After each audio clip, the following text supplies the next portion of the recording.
Guys, this is Allison. I wanted to take a minute to show you the data from our plant community ecology field trip on Saturday.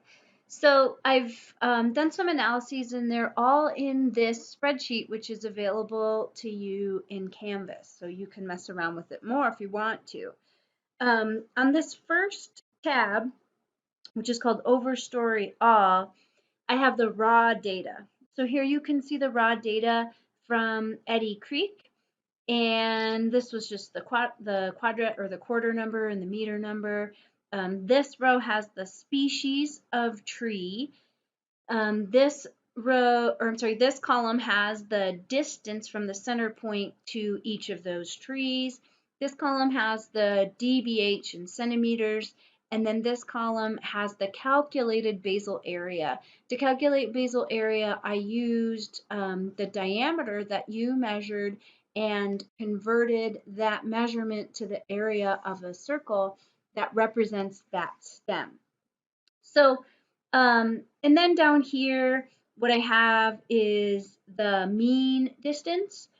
So it's the mean of all these distances, the mean diameter of breast height of the trees in that area, and then the mean basal area of the trees. Actually, I just am looking at that more carefully. That's the sum. That's the total basal area, but everything else here is an average. So I have those data. These are the raw data with some calculations like the basal area and then the habitat summary down below. I have that for all 4 habitats that we sampled. So here we can see the 2 Castle Crag sites. And then I did some more calculations to try to summarize what was going on in each of these places below. I made some calculations to determine the density, the tree density at that site. And here you can see the formula that I used. Basically, I took the sum of all of the distances that you'd measured, divided it by 16. So basically, that's a way to calculate an average. I squared that number, and then that number was a denominator. And so then I calculated 1 divided by that denominator. So just so you get a sense of what this density means, as that denominator gets larger, like if the distances you were measuring between trees were larger, then what you end up with is a smaller density. And this density is in the unit trees per meter square. So that's what we see here. And then these numbers just represent the proportion of that density that each of these trees makes up just based on how numerous it was. So for example, if you look up here at the formula, you can see what I did was I took 12 divided by 16 times the total density. And I took 12 over 16 because there were 12 Jeffrey pine trees at the Serpentine Barren. For the incense cedar, I took 2/16 times the total density because there were 2 incense cedar trees at that location. This is just a relative density. So this number just equals, let's see, this number just equals 12 divided by 16, and then this would be 2 divided by 16, and this would be 2 divided by 16 as well.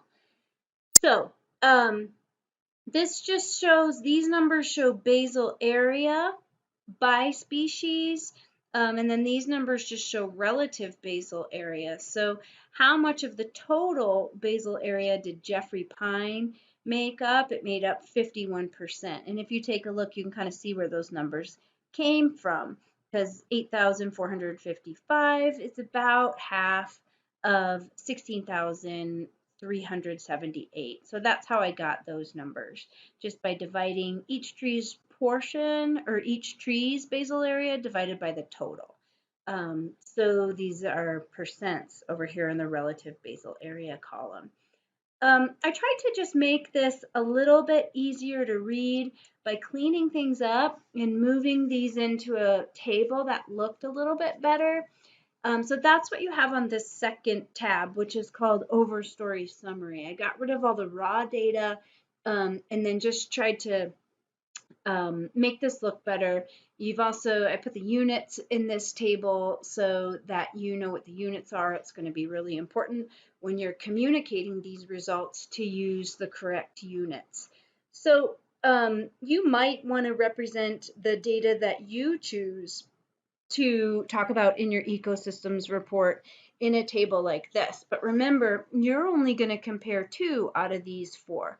So you might want to just cut and paste, like the Eddy Creek and COS forest data, for example, or the Castle Crags River Trail Riparian and the Castle Crags River Trail Upland. You might want to clean it up, make it look pretty or something like that. But you need to make sure that when you're talking about these data, you're using the correct units.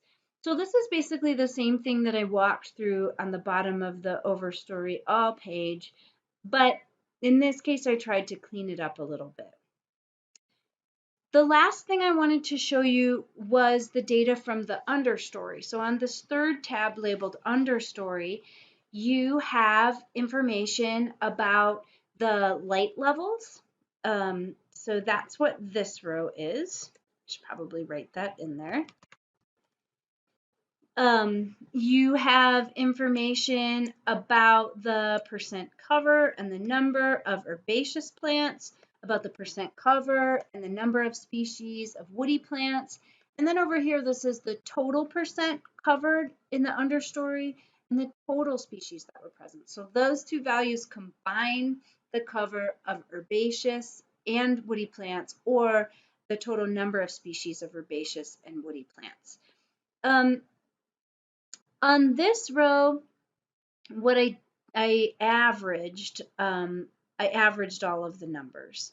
So at the COS forest, we had an average light level of 1562.5, an average cover of herbaceous plants of 1.25%, whereas we only had an average 0.25 species present, herbaceous species present in the understory. These are the data, the average data for woody plants, so 1.5% cover and 0.75 species. For the totals, 2.75% cover and on average 1 understory species total. So you have information like that on the understory for all 4 of these locations. So up here you can see the Eddy Creek understory data, and then you've got the Castle Crag sites data below. So one thing to keep in mind if you're thinking about how to represent this information in a table or a figure is that it's rare to present raw data. So all of this stuff here that's not in bold is raw. But the averages that are highlighted in bold here are probably a better way to present the data, because they sort of, you may have sampled sort of a weird plot at one point in the understory. Like I remember one team had a bunch of big down logs in their area. I don't know if that's where they did their understory sampling, but there's weird stuff out there. And averages kind of help take care of some of those funky observations. So we generally have more confidence in the averages. We generally avoid presenting raw data when we have averages. So I would recommend if you're going to make a table for these data that you don't include the raw data, that you just include the averages. So that makes your job a little bit easier.